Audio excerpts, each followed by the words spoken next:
Come on, dig into that soul, Chris. Come on. Show the fuckers that you want shit. Right now. Show these fuckers that you see. There we go. There we go.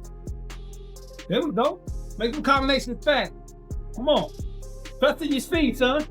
He got that killer instinct. He know what it takes to get it done. 4 minutes. That's why it's easy training with him, because he trains so hard. Training in my camp, I love combat. I love testing myself. What's the word, Chris? Did some cardio earlier. No, Wednesday we got 12 rounds, son. 12 3-minute rounds. You inside the training camp. The energy is intense as Chris Eubank Jr. sharpens his craft under the watchful eye of his legendary father. Chris Eubank Sr. with the long-awaited Benn rematch drawing near. The father-son duo is blending old-school toughness with modern precision. Eubank Sr.'s trademark discipline, mental strength, and ring wisdom are shaping Junior's preparation, turning this camp into a powerful masterclass in legacy evolution. This is my first full camp in Dubai. I've actually, I've wanted to train out here more consistently for a long time. It's the perfect environment. The gyms are amazing, the nutrition, the food, the sun. As long as you don't get distracted with all the distractions of Dubai, I think it's an amazing place to kind of focus and hone your skills in the fight world.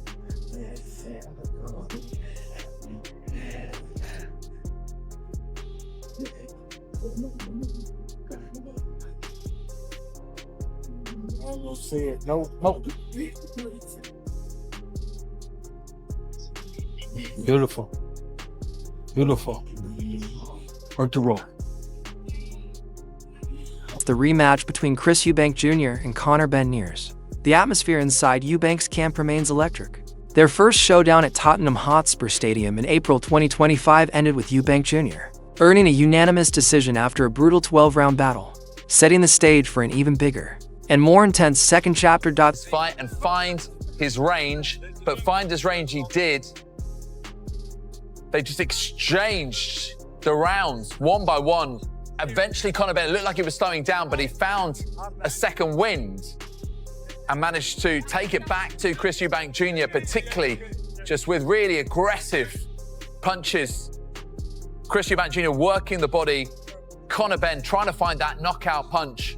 It was chaotic, a barrage from both fighters in those final few rounds, and so hard to call. On the fan scorecards, it was level, 114 to 114, and no one could separate these two. But you heard it there, Chris Eubank Jr.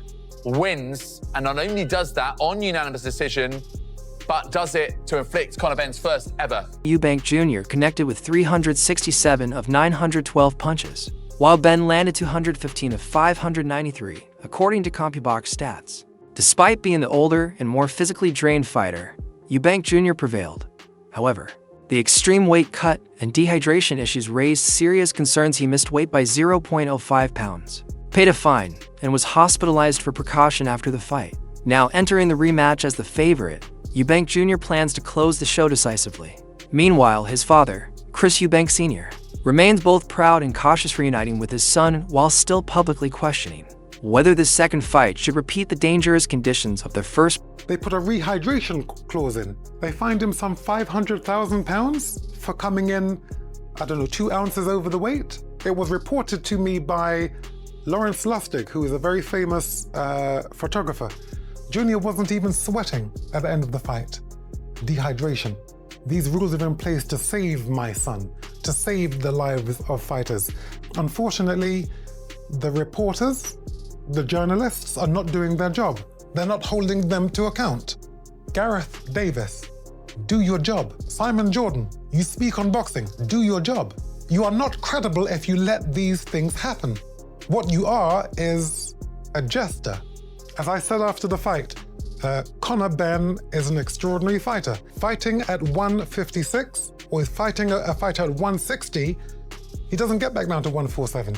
And if he does, he's not the fighter he could have been. They are dangerous, they are reckless. If the Boxing Board of Control don't do what they're supposed to do, which is to block fights from happening which do not abide by the weights and the rules, you are baboons. I'm not a baboon. and I know this life. I've gone up to cruiserweight, fighting Carl Thompson. Watch that fight. Both of them, where you're watching one man who is almost twice the size of me. So it seems, I say this sparingly, seemingly killing me. And it looks like a fight because the smaller guy, me, has heart. And nothing is going to stop me. No threat. Nothing's going to stop me. I'm going to put a picture up of my eye. It looked like my eye was pregnant and giving birth. That's these promoters pulling me into a fight that I need for the money. So I say, no, I'll do it. But the Boxing Board of Control is not supposed to allow that to happen. So now when I speak on it for my own son, people say, oh, well, you know, he's overreacting. I'm not. Inside Chris Eubank Jr.'s training camp, the atmosphere is focused, disciplined, and razor sharp as he prepares for his rematch with Conor Benn in recent weeks. His training is centered on correcting the flaws that appeared in their first meeting.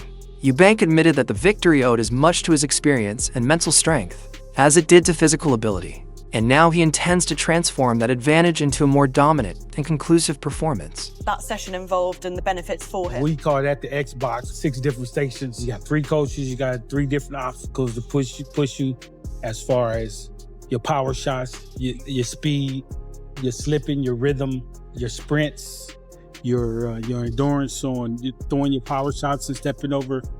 So we usually do that once a week to push the fighter, and then every week we go up. Pick it up. Keep pushing. Push. More. There you go. Almost there. Come on, let's go. Come on, G. Here we go. Give it up. Come on. Go. Come on, keep it up.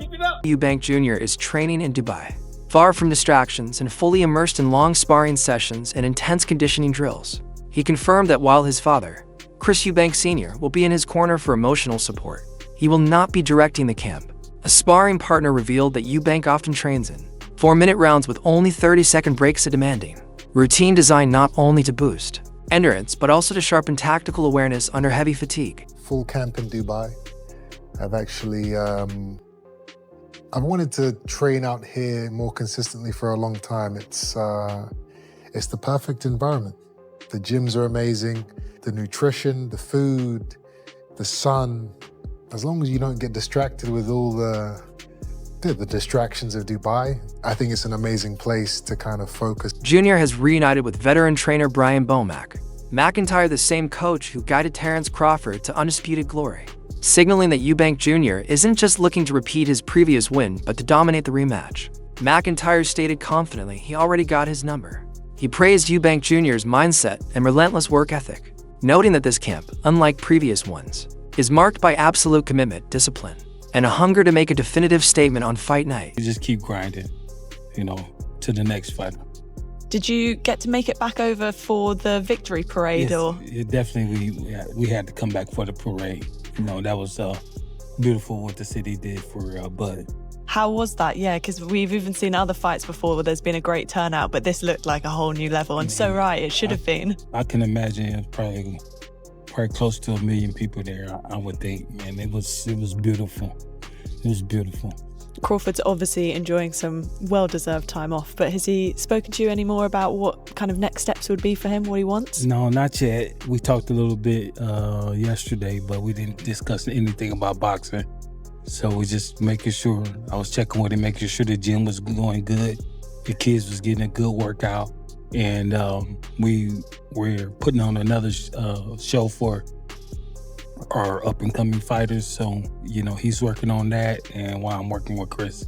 Working with Chris, exactly. You are back working with Chris Eubank Jr. You're with him for the rematch against Liam Smith. How did it come about, you coming back into camp with him for this one?